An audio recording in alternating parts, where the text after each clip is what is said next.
amigos de Ángulos, como les decíamos antes de la pausa, vamos a platicar ahora con nuestros tertulianos de los lunes acerca de otra democracia es posible. ¿Qué podríamos hacer para imaginar un mundo distinto en materia de democracia y de participación ciudadana? Porque está visto que el modelo que tenemos hoy, al menos en México, está más que superado. Y para platicar acerca de eso tenemos el gusto de dar la bienvenida a Jorge Rocha. Bienvenido, Jorge. Hola, ¿cómo están? Buenas noches a todos. A Pedro Kumamoto, tertuliano invitado el día de hoy. Bienvenido. Muy contento de estar con tantos amigos. Muchas gracias. Y a Gonzalo Ibarra. Bienvenido, Gonzalo. Gracias, buenas noches. Y a Rodrigo Cornejo. Bienvenido, Rodrigo. Hola, gracias por estar aquí. Bueno, pues, a ver, todo empezó por algo que era una propuesta de Gonzalo, así que abres plaza. Bueno, habíamos estado platicando en alguna de las reuniones que hemos tenido por ahí, previo a los programas, pues bueno, la posibilidad de tener en este programa la discusión para promover o para idear o para exponer nuevas formas o posibilidades de democracia. Ya nos hemos dado cuenta, y lo vemos todos los días en los periódicos y lo que nos pasa todos los días en la calle, que el modelo democrático que tenemos hoy parece que ya estuvo hasta ahí, o sea, parece que ya no hay más. Vemos a mucha gente decepcionada de la democracia, yo digo de esta democracia, que no es el único modelo, yo lo veo como un modelo muy simple, muy básico, muy general, que se presta a muchas malas interpretaciones o perversas interpretaciones de la clase política o de muchas otras personas. Entonces, pues bueno, por eso un poco la idea de poder pues, platicar hoy acerca de este tema. Yo creo que hay muchísimas ideas en el aire de hacia dónde puede ir la democracia, cuál es el siguiente paso en un modelo democrático, cuál podría ser, cuáles pueden ser las posibilidades de una democracia mucho más avanzada, diferentes modelos, diferentes aplicaciones, diferentes formas que tal vez ya se usan en otros países, que tal vez ningún país las ha utilizado hasta el momento, pero posiblemente puedan surgir en México, o posiblemente vengan de fuera las ideas y bueno, vamos a aplicarlas, ¿no? Creo que nos podemos ahorrar muchísimo dinero, vamos a tener un modelo mucho más práctico, un gobierno mucho más eficiente, más reducido, más efectivo, y bueno, fuera del gobierno a nivel ciudadano, pues bueno, las posibilidades son tremendas, ¿no? Porque tenemos hoy una democracia que está secuestrada, que es cara y que es mala, ¿no? No es funcional. No, mira, creo que prácticamente todos los estudios, las investigaciones que hay en el tema, lo que opinan mucha de la gente, es que esta democracia está agotada, que el modelo está prácticamente amarrado en hilos, que lo que tenemos ya no da para más y que hace falta hacer innovación democrática.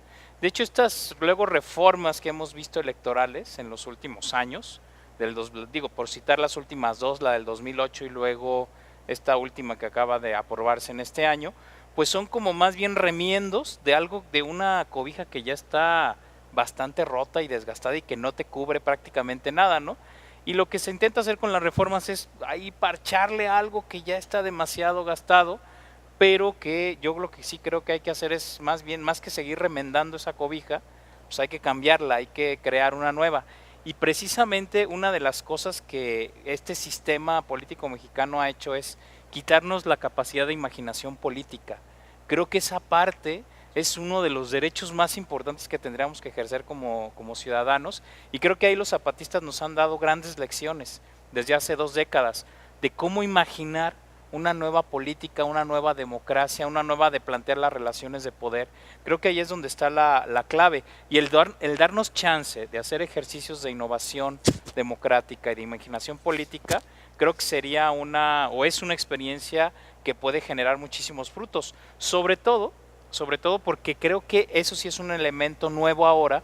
Sí veo una incorporación importante de gente joven que está empezando a interesarse de la política y que con una experiencia completamente nueva empiezan a cuestionar y empiezan a proponer nuevas cosas, ¿no? Creo que eso es una oleada que tenemos que aprovechar, toda esta generación de jóvenes que pretenden, que critican esta democracia ya muy, muy rota, y que quieren hacer cambios. De hecho, la misma mesa del día de hoy para mí es un vivo ejemplo de que precisamente hay que aprovechar este nuevo empuje que viene para hacer ese ejercicio de imaginación política. Y quisiera poner un tema que, no es nuevo, pero que sí es una agenda pendiente, Creo que uno de los asuntos fundamentales para un avance democrático en México es construir mayores espacios de autonomía, donde la gente desde sus colectivos más cercanos, desde sus comunidades, desde sus municipios, puedan tomar o tengan mayor capacidad de decidir sobre su propia vida. Creo que esa es una parte nodal, es precisamente, yo creo que la principal enseñanza que nos han dejado los zapatistas, que es la construcción eso de autonomías, que eso puede ir creciendo y se puede ir ampliando en muchos espacios, pero una clave fundamental desde mi punto de vista para la innovación democrática es construir mayores espacios, formas, mecanismos de autonomía. En ese sentido, yo coincido tanto con el maestro Jorge como con Gonzalo. Yo creo que hay tres elementos muy importantes que debemos de tomar en cuenta. Uno es el punto de partida y otros dos son, digamos, instrumentos para este punto de partida. Lo primero es pensar, decidir, convencernos de que actuar y participar en la política, en la verdadera política, en la política que queremos ver todas y todos, sí vale la pena. Creo que ese es como el primer punto, que sí está secuestrada, que sí están diseñadas para ser injustas las instituciones que tenemos hoy en día, que sí no nos representan, eso creo que nadie o muy pocas personas lo pondrían en entredicho.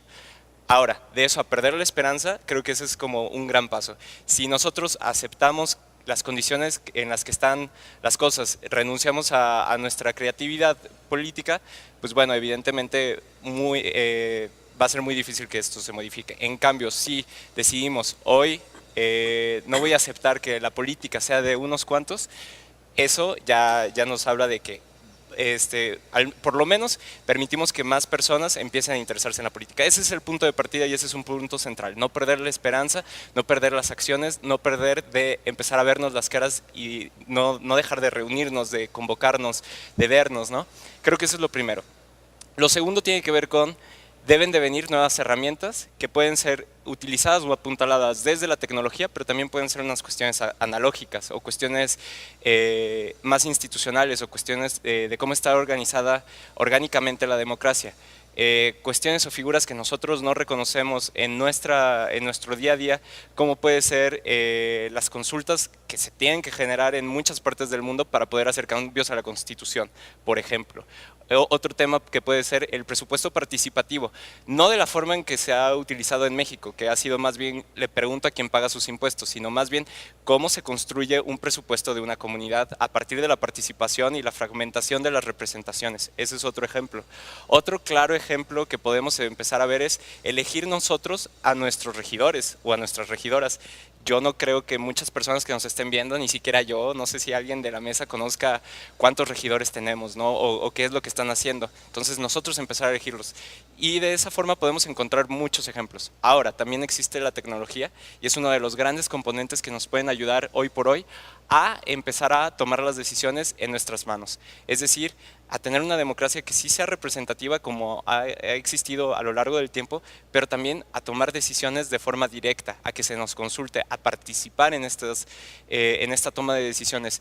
No es, a mí me parece que no es algo soñado empezar a tener una democracia basada cada vez más en las tecnologías, porque estamos viendo que la penetración de internet está creciendo a un ritmo de 10% cada 5 años. Eso nos pone en un escenario muy favorable. Es cierto, todavía no llega a todo el mundo, pero creo que es un espacio mucho más democrático que el que tenemos, al menos hoy en día, donde nada más juegas si eres amigo de los jugadores principales. Claro que ahí para lo que conviene, sí hay internet para todos, ¿verdad? Como para pagar impuestos ahora con la reforma fiscal, y para lo que no conviene, que es para lo electoral y para otro tipo de cosas como las consultas con respecto a cierto tipo de políticas que aprueban, ahí sí la tecnología no está tan avanzada. Vamos a una pausa, después de la pausa le damos la palabra a Rodrigo para cerrar la ronda y nos empezamos a imaginar pequeñas cositas que podrían ser puestas en práctica desde hoy para mejorar este panorama democrático. Ya regresamos.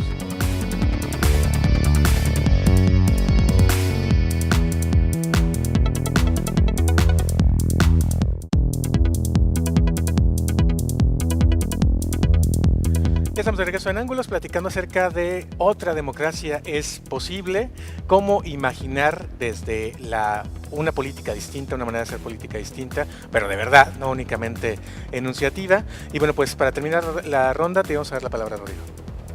Bueno, a mí me parece que para recoger un poco la perspectiva histórica, pero también la perspectiva del funcionamiento de los órganos de gobierno, podemos hacer primero, pues, una especie de recuento en el que no concibamos al sistema político mexicano como un acontecimiento en donde es una línea de tiempo con acontecimientos discontinuos, ¿no? Me parece que varias de las herencias y lastres de los que padecemos ahorita son consecuencia lógica y algunas veces casi inevitable de todos los funcionamientos de los órganos de gobierno que antes estaban diseñados de una manera pues completamente vertical, ¿no? El presidencialismo durante mucho tiempo tuvo tanta pantalla de fuerza, no fuerza real, que ocultó muchas áreas en las que el Estado no era eficiente, y muchas de las instituciones que estaban organizadas alrededor de un centro neurálgico que era un presidente que disponía de manera relativamente rápida órdenes a ejecutar o políticas a interpretar, ya no existe más. Entonces, en ausencia de este centro neurálgico se empiezan a hacer evidentes las deficiencias que antes no eran obvias, pero que sí existían, como la carencia de debate democrático que ha habido en todas las reformas, ¿no? Como la falsa apariencia de democracia, de la concertación de partidos en el Pacto por México. Entonces, todas estas ineficiencias están inscritas en el ADN de los órganos políticos que antes estaban organizados alrededor de un solo centro neurálgico que dispensaba y disponía de ellos conforme fueran útiles o no a los propósitos o intenciones del régimen, entendiéndolo también como, por ejemplo, una organización un poco más caótica. También podemos ver que los mecanismos que se utilizaron en el sentido reformista para tratar de mejorar nuestra democracia después de la transición democrática también se hacen presa de sí mismos. ¿Y a qué me refiero? Que durante tal vez un tiempo muy corto el Instituto Federal, el ahora extinto Instituto Federal Electoral, puso muchas salvaguardas para tratar de ganarse la confianza de los ciudadanos, y ahora los mecanismos electorales, nota, no democráticos, que son dos cosas en mi opinión diferentes, los mecanismos electorales y todos estos candados de seguridad que se utilizaron para tratar de ganar la confianza de los ciudadanos durante, antes y después de la transición democrática, ahora hacen que nuestra democracia, basada en un sistema de desconfianzas que subyace todas las actividades electorales, lo haga caro, lento, burocrático e ineficiente. Hay varios ejemplos en otros países que pueden estar más o menos adelantados en términos democráticos o políticos que México, en donde, por ejemplo, las identificaciones para votar no tienen tantos candados de seguridad, ¿no? Y aún así se llevan a cabo elecciones y aún así cientos de miles de electores acuden a las urnas. Entonces, a mí me parece que también hay que deshacerse primero para poder no reformar, sino cambiar el sistema de todos los atavismos culturales políticos de los que padecemos nosotros, en tanto que la inherente desconfianza no solamente es a la clase política, sino que también ha permeado los mecanismos funcionales sociales con los que interactuamos. Después de todo, los funcionarios de casilla son ciudadanos, o eso se supone, ¿no? Entonces también hay una desconfianza inherente a que los mecanismos pueden ser pervertidos muy fácilmente por la persona que está a tu izquierda o a tu derecha, ¿no? A mí me parece que la experiencia del reformismo electoral mexicano nos deja con la clara evidencia de que por el reformismo en sí mismo, este proceso no es un proceso que sea lineal y mucho menos progresivo. Me parece que sí hay que voltear de cabeza el sistema electoral representativo de tajo y dar un golpe de timón, porque si nosotros fuésemos a concederle la oportunidad al sistema electoral representativo de reformarse y de ser perfectible siempre, me parece que nos vamos a morir esperando sentados los cambios realmente de fondo que estamos esperando, ¿no? Entonces, pues desde una perspectiva histórica me parece que está plenamente justificado el pensar subvertir con nuevas tecnologías o con viejas tecnologías con un uso nuevo, no necesariamente el papel está peleado con lo electrónico, el sistema de fondo, ¿no? A mí me parece que el sistema está en crisis porque es un sistema representativo electoral.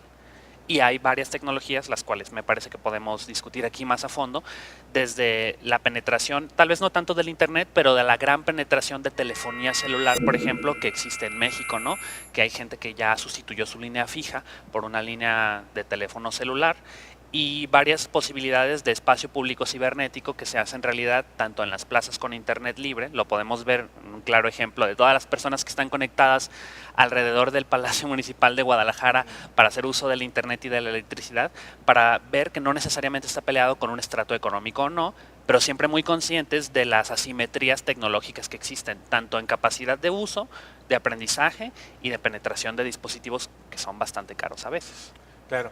A ver, ¿de qué cosas concretas estamos hablando? Porque hasta ahorita hemos planteado como escenarios, digamos, un tanto complejos. Concretamente, ¿qué tendríamos que cambiar para que haya una mayor participación ciudadana por una parte y una mejora en los mecanismos democráticos o en lo electoral, que no se vuelvan cada vez más complejos como ahora, que, a ver, el que entienda cómo diablos opera el INE, pues se lleva el premio mayor, ¿no?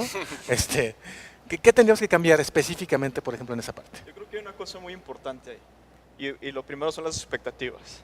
O sea, ¿de verdad vamos a esperar que el gobierno nos resuelva algo? Yo sería lo primero que cambiaría. O sea, ya tenemos las formas y la tecnología, digo, aunque no es la única forma, es una muy útil ya, para comenzar desde el lado de la ciudadanía a tomar decisiones entre nosotros sin necesidad de que las tenga que tomar el gobierno. Y te voy a decir por qué. Afuera de nuestra casa, en nuestra cuadra o afuera de nuestro departamento, tenemos una problemática. Y esa problemática la conocemos los vecinos de esa calle. Ni el diputado local, ni el diputado federal, ni el alcalde, ni el gobernador, ni el presidente tienen mejor idea de lo que pasa ahí que las mismas personas que están ahí, que viven en esa cuadra, que viven esa problemática todos los días. El margen de error que tiene un legislador a la hora de ir a tomar decisiones al Congreso, por su cuenta, porque se supone que tiene que representar y tiene que consultar a los ciudadanos de cierto modo, que nadie lo hace. Nadie lo hace. A nivel municipal, ¿cómo toma el presidente municipal las decisiones de lo que va a pasar en la ciudad? O sea, ¿vamos a tomar las mismas decisiones para toda la ciudad? ¿O por qué no podemos tomar decisiones de otra forma? A nivel gobernatura o a nivel presidencial, el margen de error de una decisión presidencial es tremendo, concentrado en una sola persona, cuando se trata de lo que acontece en nuestra zona. Es decir, este centralismo y este modelo que se encumbró de cierta manera, tiene un margen de error tremendo para la toma de decisiones. Entonces, a lo que voy con esto es que con el uso de la tecnología, que hoy, como decías bien, el internet es totalmente confiable para pagar impuestos, pero no para tomar decisiones desde el punto de vista del gobierno.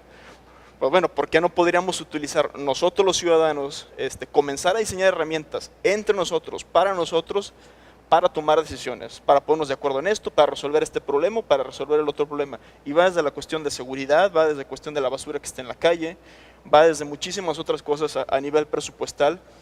Con esto nos podríamos ahorrar bastante dinero. El desarrollo de aplicaciones, el desarrollo de software es bastante más barato que abrir una nueva secretaría de gobierno a nivel municipal, estatal o federal, y pagarle los sueldos a los empleados. Entonces, lo que podríamos estar haciendo es con plataformas comunes que las hacemos una sola vez y las vamos mejorando, o hacemos varias y se van mejorando constantemente por fuera del gobierno, podemos comenzar a resolver una cantidad tremenda de cosas.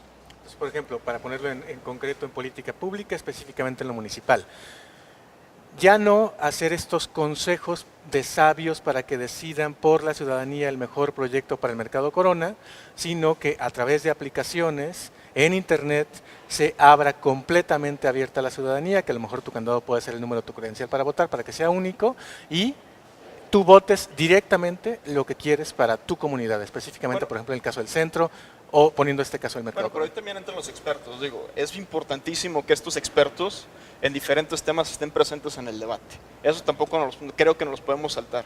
Estos especialistas en temas de salud, en cuestiones ambientales. Sí, la bronca es que muchas veces elige expertos a modo. Así es. Esa es la bronca. Lo interesante sería que haya diferentes tipos de expertos que se puedan incluir o que puedan participar en esta plática y que puedan hablar de frente a los que van a tomar la decisión. La decisión la tendríamos que tomar nosotros, no los expertos. Esa es la diferencia. Hoy los expertos que van al Congreso, que en realidad ni expertos son los que están tomando esas decisiones por su cuenta, según les dice su partido político o según creen ellos les convenga. Jamás nos están preguntando a nosotros. Yo no recuerdo, nunca, no recuerdo que alguna vez un legislador me haya preguntado cómo debería votar cierta iniciativa. Claro, o un regidor. Así es, nunca. Nunca. Bueno, vamos a la pausa. Después de la pausa seguimos platicando acerca de este tema que ya vamos viendo que el tiempo se nos va a quedar un poco corto y bueno, les vamos a dar algunas ideas y los convocamos también a que a lo largo de este programa y a lo largo de la semana a través de nuestras cuentas de Twitter que están apareciendo por ahí en pantalla, nos digan ustedes qué se imaginan, qué mecanismos podemos cambiar para que la política sí nos sirva y no se sirva de nosotros. Ya regresamos.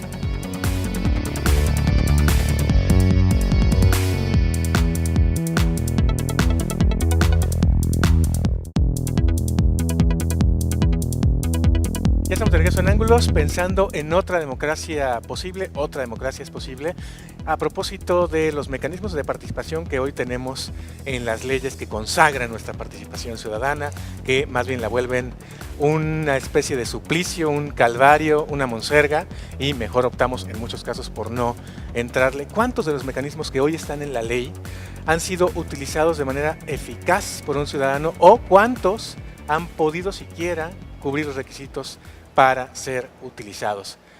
Uno, en el estado de Jalisco, una consulta con respecto a la ley de violencia de género en 10 años, nada más. Sí, es lo único. Bueno, lo que pasa es que tienen tales candados y tales dificultades, que ese es un problema que tenemos, que son prácticamente inaplicables, ¿no? O sea, sí tenemos en Jalisco posibilidad de iniciativa popular, de plebiscito y de referéndum, pero nunca se ha aplicado una sola vez.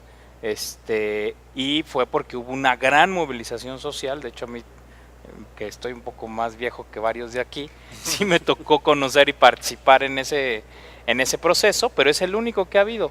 ¿Por qué no se han dado otros? Porque las dificultades para hacerlo son enormes, ¿no? De organización, de requisitos, eso tendría que flexibilizarse. Pero fíjate que yo estaba pensando por lo menos en otros 3 procesos que podrían ayudarnos. Uno es que sí tiene que haber una separación más clara entre la administración pública y el ejercicio de gobierno político como tal. ¿Y eso qué implica? Una idea, esta sí es una idea muy vieja, pero que no se ha aplicado, que es que tengamos un servicio civil de carrera en la administración pública, bien definido, que todas las instancias de gobierno lo tengan que hacer obligatoriamente. Eso yo creo que nos quitaría el traste de muchos problemas y de esta mezcolanza que tenemos, que ahora, bueno, para decirlo claro, muchas veces los favores de campaña se pagan con favores de cargo público. Si hubiera un servicio civil de carrera establecido, esto ya no estaría aconteciendo, y además la gente que da los servicios sería experta y profesional para dar ese servicio en concreto. Porque técnicamente, en eso. claro, técnicamente pertinente el ejercicio para dar esa respuesta a la ciudadanía. Otro que creo que sería un tema importante es que a mí me parece que estos niveles que tenemos de municipal, estatal y federal ya no nos dan para hacer ejercicios de decisión de participación ciudadana. Creo que tendríamos que crear otros 2 niveles. Uno submunicipal, donde la gente, por ejemplo en grandes ciudades como la zona metropolitana de Guadalajara o los municipios metropolitanos, podrían dividirse en delegaciones con capacidad real de decisión. Creo que tendríamos que crear esos niveles de gobierno y además elegidos democráticamente, ¿no? O sea, a lo mejor es elegir regidores, pero regidores para mi demarcación, ¿no? Claro. Eso por un lado, y la otra es que creo que también se necesitan instancias o regionales o supramunicipales, porque hay problemas que no se pueden resolver más que de forma supramunicipal.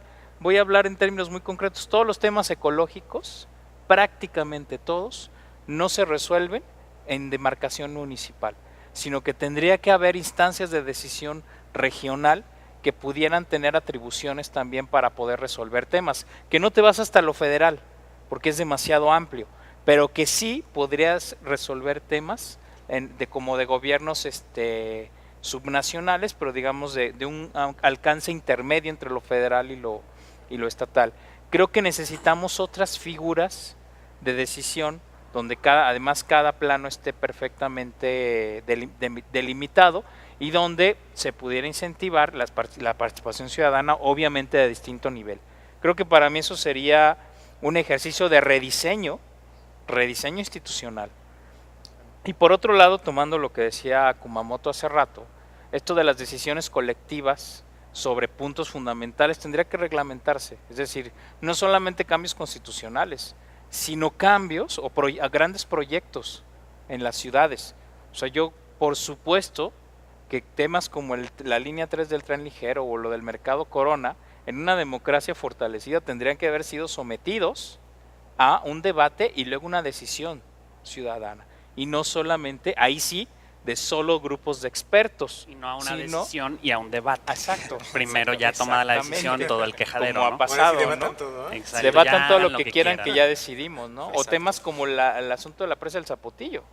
O sea, ese tipo de cuestiones que no son cambios constitucionales, que no son leyes, pero que sí son proyectos que impactan de manera importante la vida pública, necesariamente tendrán que estar sometidos a un ejercicio de consulta y deliberación ciudadana.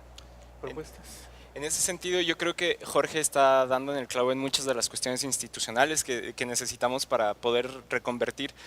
Yo creo que hacia las personas, hacia los que estamos en el día a día caminando y viendo cómo es un contrasentido la política y cómo viven completamente alejado de lo que vivimos todas y todos, yo creo que algo muy importante es, de nuevo y regresando, saber que las cosas sí se cambian, sí se pueden mejorar, sí se pueden modificar y sí se pueden ir hacia los intereses de la mayoría. Ya está el caso, por ejemplo, de Podemos, un caso de un partido político, candidatura independiente y un híbrido de estas dos figuras en España, que de ser completamente desconocidos al día de la elección, durante 3 meses, pasaron a ser la tercera fuerza política en el país, ¿no? Está el caso del Partido de la Red en Argentina, que utilizando mecanismos a través sobre todo de internet para la toma de decisiones y que hablan acerca, o que tienen un discurso muy claro en el que la gente puede tomar las decisiones, la gente sabe lo que quiere, la gente debe de debatir, y es internet una de las herramientas que se pueden utilizar, ganan. Entonces, no nos llevemos este discurso o esta narrativa que hemos escuchado muchas veces, que las cosas no cambian. Eso es una falsedad completa, O de ¿no? que siempre van a ganar los mismos. Exacto, no se lo crean, ¿no? Eso es algo que...